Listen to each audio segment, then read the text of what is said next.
Welcome back to the Lolly Carter Steelers podcast. I'm Chris Carter, your host here on DKPittsburghSports.com, breaking all things down on your Pittsburgh Steelers. Remember, you can get this podcast on Apple, Spotify, Google Podcasts, anywhere podcasts are hosted. This is a solo show. Unfortunately, Dale was he's wrapped up. Dale's a busy guy. The Steelers had some cuts. He had his story. I had Carter's Classroom. It's a busy day, but I'm holding it down.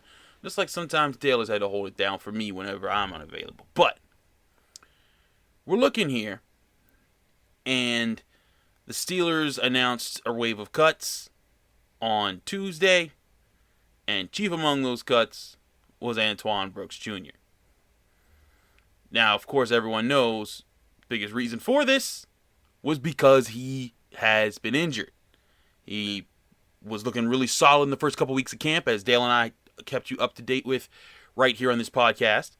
And then he, looked decent in the first preseason game, and then he got hurt, and we hadn't seen him since. He'd been working his way back. He'd been trying to get, back on track, but it just never happened. And now it's apparent to the Steelers it won't happen soon enough for what they need at the slot cornerback position. Now, it's very possible that he'll be back on the Steelers in a week or two, because it was injured guys. They'll waive them if they clear waivers, they come right back. It is part of the game in the NFL. But Antoine Brooks Jr. was supposed to be the Mike Hilton that they were hoping for in the defense, the physical guy that could line up in the slot, bang in the run game, rush the quarterback, be physical. Yes, he's undersized, but he's quick in short spaces, and he would bring that element to the defense. But it's clear they don't got that, because he hasn't been healthy. And you got the rough spot of Arthur Maulet, who's had an ankle injury that's tweaked him, and he's been unavailable since the Lions preseason game. Now, Mike Tomlin did say he's supposed to be back and that he's day-to-day and they're waiting to see what's going to happen there. But you see the problem that this opened up for the Steelers. Because they had multiple cornerback battles going on. Justin Lane and James Pierre were battling for the outside cornerback spot behind Cam Sutton. And Antoine Brooks and Arthur Maulet were battling for the slot cornerback spot behind also Cam Sutton. And I truly believe this whole time was that, it was good. They wanted to put Sutton on the outside, so whoever won the slot battle, as long as they were not significantly worse at their job in the slot than James Pierre was outside, that they would get that spot and Cam Sutton be on the outside. But now it's not so much of a competition. And now there's a serious question as to what should be the plan at slot cornerback.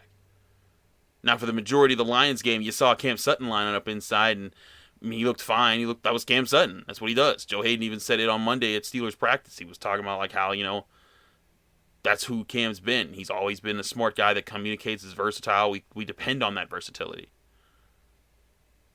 And that's why the Steelers, they talk about him that way. And that's also why they're comfortable trying this out. But now the guy that you were planning on initially taking over that job is gone. And Arthur Maulet, good depth piece, but I think they were hoping for a little bit more reliability in their cornerback room. And it's very possible they were sitting there saying, you know what? We got the depth with Joe, with Sutton, with Pierre, and then in the slot with Arthur Maulet and Antoine Brooks being able to work between them and still having Cam Sutton there. I will also say this. Justin Lane has come on a lot better the past, I'd say, 3 weeks of training camp and preseason. You saw the breakup that he had in the Lions game. Honestly, and what's crazy is he had 2 turnovers in the last 2 games. And it was that breakup that most impressed me about his work. And he's looked good on special teams, and he's been in position more often than not when in coverage. And to me, that's the biggest thing, is if you're just not being out of position, if you're not being a victim of the offense, that's when I'm looking at you and saying, all right, you're turning heads, you're showing it. Now, if you're an extreme playmaker and you're just trading things, it's a whole nother ball game. But Cam Sutton is the versatile guy that's going to bounce around. They need other guys that are going to settle into one position or the other. And that's where I think that they run into questions about the slot cornerback position. Is Arthur Maulet going to be healthy? Will eventually they be able to sign back Antoine Brooks? Do they need Cam Sutton to just sit in the slot, and then they're just working with James Pierre and Justin Lane on the outside? I don't think this is the biggest wrench you could throw into the Steelers' plans, but it's one of those where this is why Kevin Colbert, and this is what Dale always tells us right here on this podcast, this is why Kevin Colbert saves up his money and doesn't jump at the shiny things when they first pop up in free agency. Because who knows who he could get and what it might take to get the answer at cornerback to balance things out in the Steelers secondary. Now, in the second segment, I'm going to go through and explain what they're actually looking for in a cornerback and who's still available and just some casual thoughts about that. But I look at this team and how it's constructed on defense first. And man, I don't think the vacuum at cornerback that's left by Antoine Brooks not be able to be in the slot, I don't think this creates this vacuum that's going to wreck the defense. In years past, when they had those guys, when it was Cody Sensabaugh, and that was the guy you were having sent out there, okay, that was rough. But Cody Sensabaugh was also playing around Sean Davis and Mike Mitchell and the entire off-ball crew in the Steelers, for the Steelers defense was basically Joe Hayden, and for, half a year it was Joe Hayden and Ryan Shazier. And so I feel like this is still different, because if you get a guy who communicates, stays on page, isn't just all over the place and being victimized by offenses, if you can get a guy that at least holds that role down, you'll be in a position where that's just fine. When your defense has premier edge rushers, premier interior rushers, good linebackers, a good corner, good safeties, you can live with one spot being a little weaker than the others. But say the Steelers don't want to live with it. Say they want to go get some help because they don't want they know that this could be Ben's last ride. They know that this team has a lot of talent on it. And they know that this is the time that they need to strike. Maybe that means they need to go get a free agent cornerback. Now, in the next segment, I'm going to talk about who that might need to be. Whether it needs to be an outside cornerback, a slot cornerback, a highly invested quarterback, or one that they pay a little bit less for. But that could be a very important question that Kevin Colbert has to face coming up. We'll get to that question right here on the Lolly Carter Steelers podcast. I'm Chris Carter. Stay tuned. We'll be right back.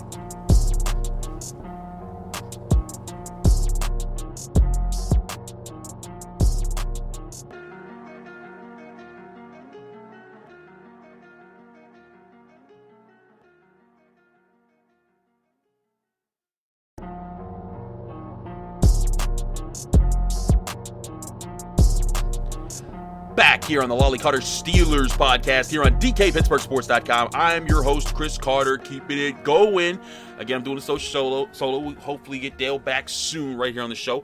Again, you can download this podcast on Apple, Spotify, Google Podcasts. Remember, rate us 5 stars with a positive review. It really helps us out, not just this show, but every show on the DKPittsburghSports.com's podcast platform. Whether it's DK's Daily Shot 66 to 87, the Pirates podcast to be named later, the H2P podcast, where I break down Pitt football, or the We Are podcast that talks about Penn State. If any of those are your speed, go check them out. It's all on the apps, and it's for free.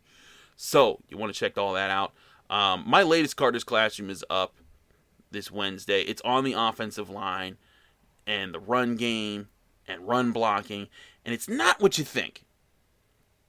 Because you're probably thinking like, well, Najee didn't do anything. He only got 10 yards and 4 carries. What's that? And I was like, yeah. But the reasons why the offensive line struggled at times weren't because they were bad. It's just, hey, this comes with gelling. And I can see this being a good way for them to gel, is that they're getting the physical part in on the offensive line. Again, go check out my Carter's Classroom. It's up on the site. You'll want to check that out. It's always a fun read for all you people that love the film analysis work that I do. But back to this cornerback situation. Remember, Dale reported back in the spring that part of why Steven Nelson went was because the Steelers wanted to give Cam Sutton a shot at the outside cornerback, and Steven Nelson didn't want to have to play second field on anybody. He feels that this is an important year because it is a contract year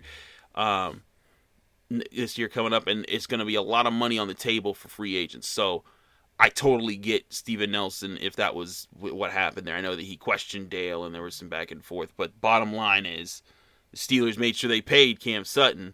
They released Steven Nelson. But part of him keeping saying Cam Sutton was letting him play on the outside, letting him give him that more so he could show, hey, I can be the next guy in the line. I can be the cornerback that carries the Steelers secondary into the future, with Minkah Fitzpatrick as its leader, but me holding it down at the cornerback spot. And you think about like the mid to late 2000s Steelers, that makes a ton of sense. That's that was Deshae Townsend. Troy Polamalu was the superstar. Ike Taylor was the top line corner, but Cam Sutton could be that kind of number two. Like, hey, I'm here, I make plays. That's something that I could see for Cam Sutton. But how do you do that when his versatility allows you to move them all over, but then you have nobody you feel comfortable enough putting them in the slot position to let him play on the outside? Or if you're like right now when Arthur Mollett can't go and now you don't have anybody that could play that. That's a tough spot. But I want to remind people that when we're talking about free agents and maybe signing other people to a certain job, that doesn't mean, oh gosh, they're trading for Stephon Gilmore. Oh gosh, they're trading for Patrick Peterson. Oh gosh, they're trading for Jalen Ramsey. No.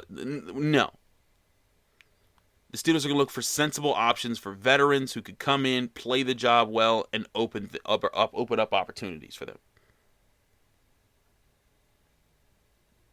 Now, as you've seen with the Joe Schobert trade, there can always be a deal from a team that's trying to rebuild, trying to get rid of people,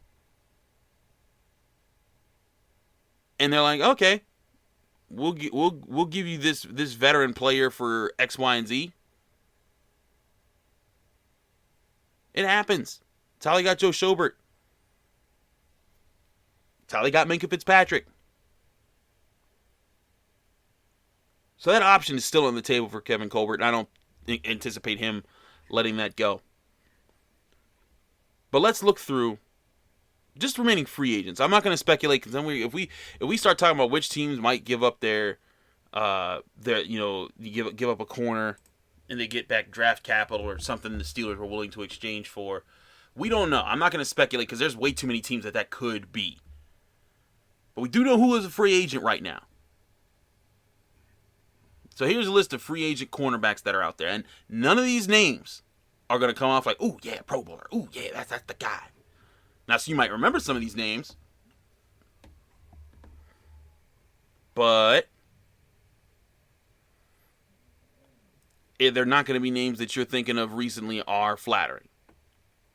Garyon Conley, former first-round pick by the now Las Vegas Raiders, used to be Oakland. I'm done keeping up with the Raiders cities. You're in some weird region. He's 26-year-old, just finished a stint with Houston. Something that you could keep an eye on. DJ Hayden, 31-year-old, just played with Jacksonville. Prince of Mukamura, 32 years old, just played for the Saints. But you're seeing these names that I'm calling out, right? None of them spectacular. But maybe a veteran who could come in and just be like, hey, I can hold this spot down, like Dre Kirkpatrick. Now, I know some Steelers fans are like, Dre Kirkpatrick? We're not trying to get stiff-armed into the next millennia. Listen, I always thought Dre Kirkpatrick did a solid job for the Bengals. He just caught the raw stick of having to try to tackle Le'Veon Bell, and it just never went in his favor. But you got Dre Kirkpatrick. You still got Buster Screen, a 32-year-old vet, a guy who's used to playing in the slot. Pierre Desir, a 30-year-old cornerback, just got released by the Seahawks. There are options out there for you. Cheap options. One that won't cause you a whole bunch of grief. And if they don't work out, then you go get another one and try that one again later.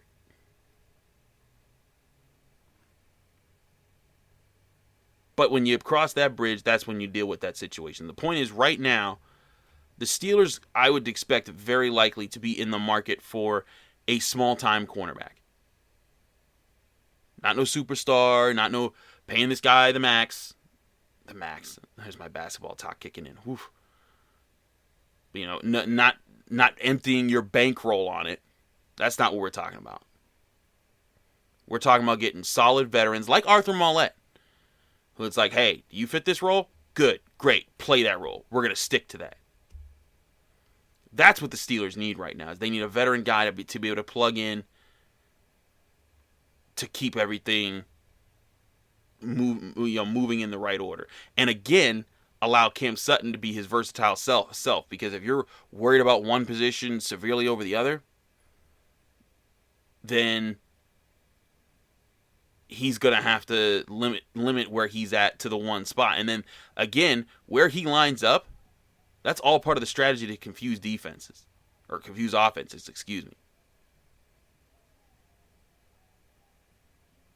You know, they want to be able to keep offenses guessing with where you line up,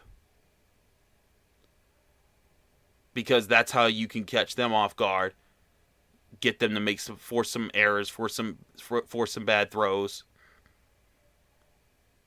is by making them guess. But when you line up in the same spots every time, they're like, okay, we know Cam Sutton's here, we know he does these things, let's rock.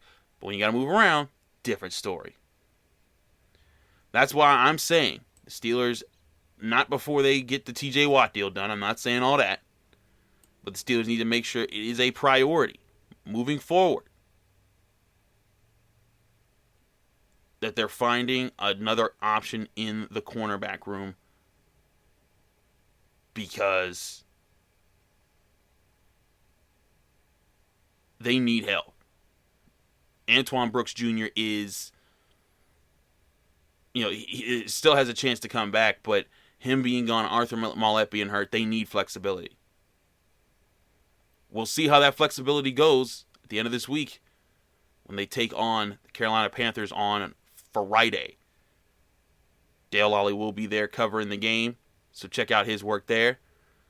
But until next time, thank you for listening to the Lolly Carter Steelers podcast. I'm Chris Carter.